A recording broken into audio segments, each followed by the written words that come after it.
BingX, a trusted global crypto exchange. Trade spot, futures, or copy top traders easily. Sign up via the link or referral code to get 30 USDT instantly, plus up to 1,500 USDT in bonuses for verification, deposit, and trading. Hamas has officially lauded Donald Trump for his pivotal role in brokering a ceasefire, but swiftly dismissed any possibility of former British Prime Minister Tony Blair participating in post-war Gaza's governance. A senior Hamas official, speaking to Sky News, credited Trump's direct intervention, stating that the end of the war would not have been achievable without his personal engagement. The official emphasized that Trump's continued pressure on Israel is crucial to ensure the durability of the agreement, asserting, "Without the personal interference of President Trump in this case, I don't think that it would have happened to have reached the end of the war." This sentiment was echoed with gratitude. Therefore, yes, we thank President Trump and his personal efforts to interfere and to pressure Netanyahu to bring an end to this massacre and slaughtering. Hamas indicated a willingness to step aside for a unified Palestinian governing body in Gaza's future, though they pledged to maintain a presence on the ground. The official reiterated the hope for Trump's sustained personal involvement. "We believe and we hope that President Trump will continue to interfere personally and to exercise the maximum pressure on Netanyahu to fulfill the obligation.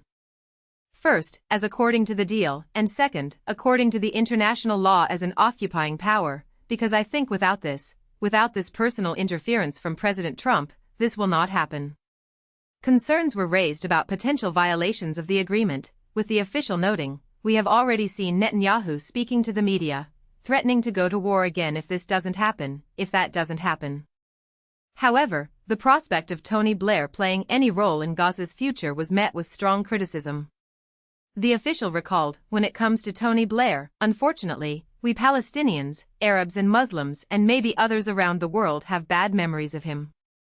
We can still remember his role in killing, causing thousands or millions of deaths to innocent civilians in Afghanistan and Iraq. We can still remember him very well after destroying Iraq and Afghanistan." This stark contrast highlights Hamas's complex international relations and their specific grievances against certain Western figures involved in past conflicts. Meanwhile, Donald Trump is reportedly planning to convene a significant summit on Gaza during his upcoming visit to Egypt.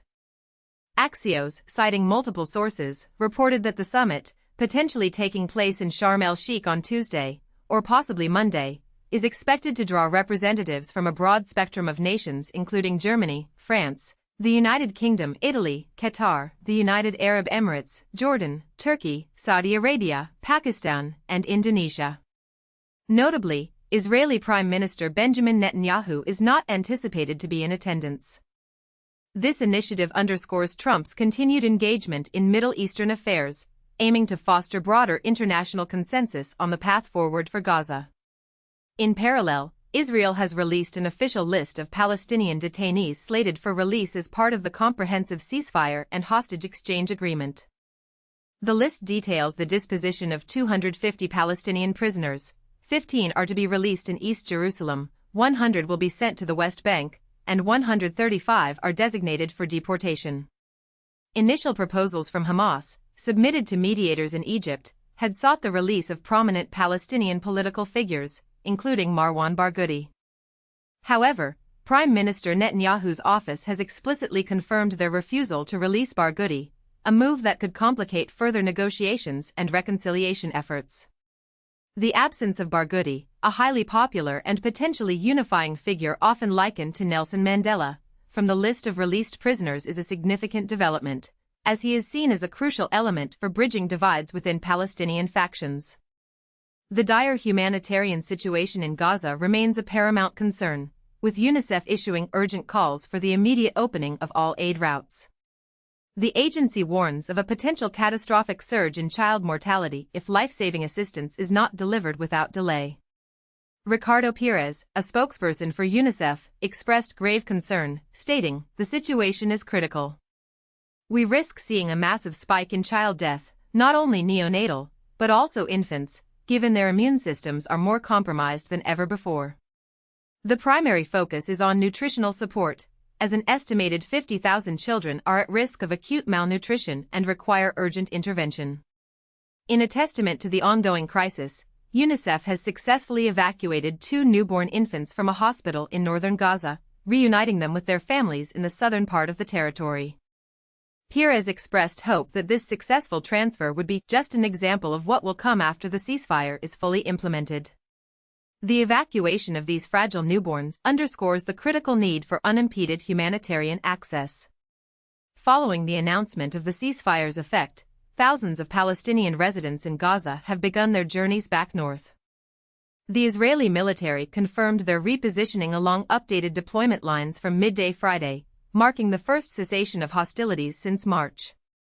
This return, however, is fraught with challenges, as a substantial portion of Gaza's population, nearly 500,000 people who were displaced from northern Gaza, now face the stark reality of devastated homes and infrastructure. Reports indicate that over 90% of homes in Gaza and nearly all its essential infrastructure have sustained damage or complete destruction, leaving many returnees to find their neighborhoods in ruins. The prospect of rebuilding and recovery remains an immense undertaking. Adding to the complexities of the ongoing situation, the International Committee of the Red Cross, ICRC, has cautioned that the anticipated release of hostages and prisoners will present a substantial challenge, potentially proving more intricate than previous exchanges due to the sheer scale and rapid pace of the operation. Christian Cardon, chief spokesperson for the ICRC, highlighted the group's preparedness for various scenarios, despite a lack of detailed information regarding the timing, methods, or locations of the releases. Our colleagues are preparing themselves for all possible scenarios, Cardon stated, describing the 72-hour timeframe stipulated for hostage release from Gaza as extremely tight. The ICRC's involvement in previous ceasefires for similar exchanges positions them as a key facilitator, yet the specifics of this large-scale operation remain under careful observation. Compounding the humanitarian concerns, 3 British surgeons have reported being denied entry into Gaza, even after the ceasefire was announced. Dr. Victoria Rose, Dr. Alan Graham-Groom, and Dr. Khaled Dawes, who have repeatedly traveled to Gaza since October 2023, were scheduled to enter on Sunday to provide essential reconstructive and general surgical care at the Nasser Hospital complex, where thousands of injured civilians are desperately in need of medical attention. Dr. Rose unequivocally condemned this obstruction, stating, "Blocking medical teams at this stage after a ceasefire is indefensible. Every delay costs lives. This decision violates basic humanitarian principles and the right to medical access." This incident raises serious questions about the full implementation of humanitarian protocols amidst the ceasefire.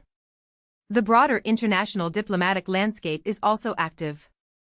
Donald Trump's planned summit in Egypt is indicative of ongoing efforts to shape the future of Gaza. Prior to this, Trump is slated for a brief visit to Israel on Monday, where he is expected to address the Knesset. This visit marks a significant moment, being the first by a U.S. president in nearly 2 decades. Security measures are exceptionally tight, with thousands of officers set to be deployed along his planned routes. Reports suggest he may not visit Hostage Square due to security concerns, though he has indicated a likelihood of being in the region during the final stages of hostage releases. The operation, dubbed Blue Shield 6, aims to ensure public safety, order, and smooth traffic flow throughout his visit. The United Kingdom, along with its E3 counterparts, France and Germany, has pledged to support substantial humanitarian aid packages during the ceasefire.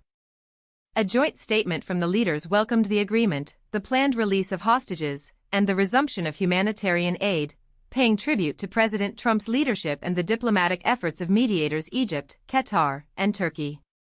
The statement stressed the imperative for all parties to fully and promptly implement their obligations and reaffirmed readiness to support further talks and contribute to the plan's next stages.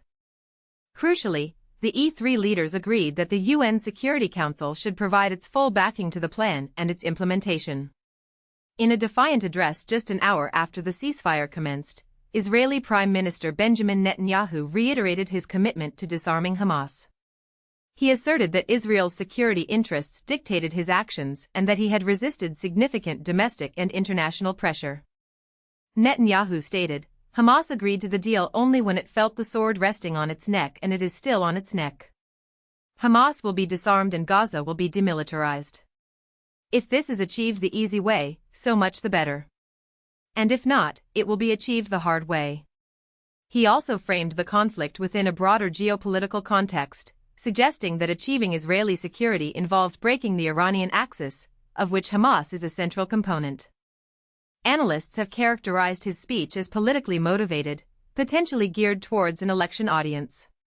The deal itself, which began implementation on Friday, mandates Hamas to release 20 living hostages within 72 hours, followed by Israeli troop withdrawal from certain areas of Gaza and the release of approximately 2,000 Palestinian prisoners.